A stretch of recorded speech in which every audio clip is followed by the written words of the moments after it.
নতুন রাজনীতি, নতুন নেতৃত্ব ছাড়া নতুন বাংলাদেশ বিনির্মাণ সম্ভব নয়। এখন সুযোগ এসেছে পরিবর্তন করার। আমরা সেই কোটা সংস্কার থেকে তখনই কিন্তু আমরা বলেছিলাম রাষ্ট্র সংস্কার প্রয়োজন। এই পরিবর্তনের পরে ক্যাম্পাসগুলোতে ছাত্র সংসদ নির্বাচনের মধ্যে দিয়ে একটা পরিচ্ছন্ন রাজনীতি গড়ে উঠবে। সেটা হঠাৎ করে কারা, কেন, কোন উদ্দেশ্যে ছাত্র রাজনীতি বন্ধের দাবি তুলছে, আমি মনে করি এর পেছনে অনেক গভীর ষড়যন্ত্র রয়েছে। আবার বাংলাদেশকে নেতৃত্ব শূন্য করার বিরাজনীতিকরণের একটা প্রক্রিয়া এই পরিস্থিতির মধ্যে আমি খুঁজে পাচ্ছি। সুতরাং এই ধরনের হঠকারী সিদ্ধান্তে কোনোভাবেই সমর্থন করা যাবে না।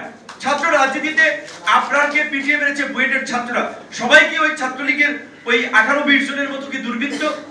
এখন সুযোগ এসেছে পরিবর্তন করার। সুতরাং ছাত্র রাজনীতি চেঞ্জ করা হোক। আর শুধু ছাত্র রাজনীতির কথা বলবেন, জাতীয় রাজনীতিতে পচন ধরে নাই, ইয়াবাবুদ্দি, বিচ্ছু শামসু, আন্ডার রফিক এরা এমপি হয় নাই। এটা তো সব দলে আমরা দেখেছি। রাজনীতি আজকে কারা নিয়ন্ত্রণ করছে? কালো টাকা বেশি শক্তি যাদের আছে, ভদ্র মানুষগুলো, শিক্ষিত মার্জিত মানুষগুলো, যার টাকা নেই, পয়সা নেই, তার রাজনীতির কোনো স্থান নাই। গণ অধিকার পরিষদের যে রাজনৈতিক কমিটমেন্ট, সমাজের ভালো মানুষগুলো যারা ভালো চিন্তা করে রাজনীতি করে, গণ অধিকার পরিষদ তাদেরকে সুযোগ দিতে চায়, তাদেরকে নিয়ে নতুন বাংলাদেশ বিনির্মাণ করতে চায়। সেজন্য আমরা বলি আপনারা আসেন। এই যে আপনাদের দল, আমরা উদ্যোক্তা, আমরা উদ্যোগ নিয়েছি, আপনারা এগিয়ে নেন। আপনারা এই দলে এসে নীতি নির্ধারণী ফোরামে ঢুকেন। এই দল কোনো পরিবারতান্ত্রিক দল না। এই দল অমুক নেতার সাইনে সমাবেত, তমুক নেতার সাইন হবে না।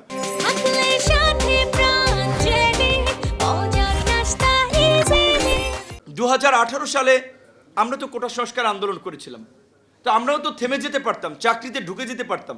আমাদের কাছে যখন মনে হয়েছে কোটার একটা বিষয় আমরা পরিবর্তন করতে পেরেছি, রাষ্ট্রের যে রন্ধ্রে রন্ধ্রে এরকম শত সহস্র অনিয়ম অসঙ্গতি আছে, সেটা পরিবর্তন করবে কারা?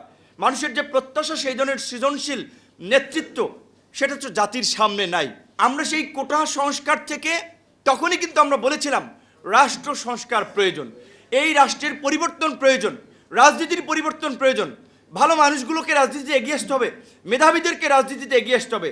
ইনিশিয়েটিভ নিয়েছিলাম, আজকে সফল হয়েছে। আবার এখনকার আমাদের সহযোদ্ধা সহকর্মী, তারা অনেকের আগ্রহ, দল তৈরি করতে পারে, অন্য দলে কাজ করতে পারে।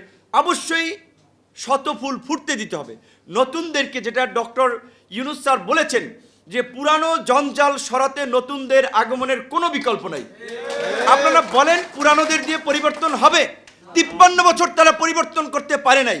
আগামী 1 বছর পরে একটা নির্বাচন হলে কি পরিবর্তন করবে? তাদের মেন্টালিটি তো এখনই দেখতে পাচ্ছেন। আমি বলতে চাই না, আপনারা খুঁজে দেখেন কোন জায়গায় কি হচ্ছে।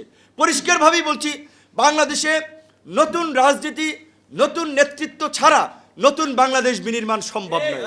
সুতরাং নতুনদেরকে এগিয়ে আসতে হবে এবং জনগণের কাছে যেতে হবে।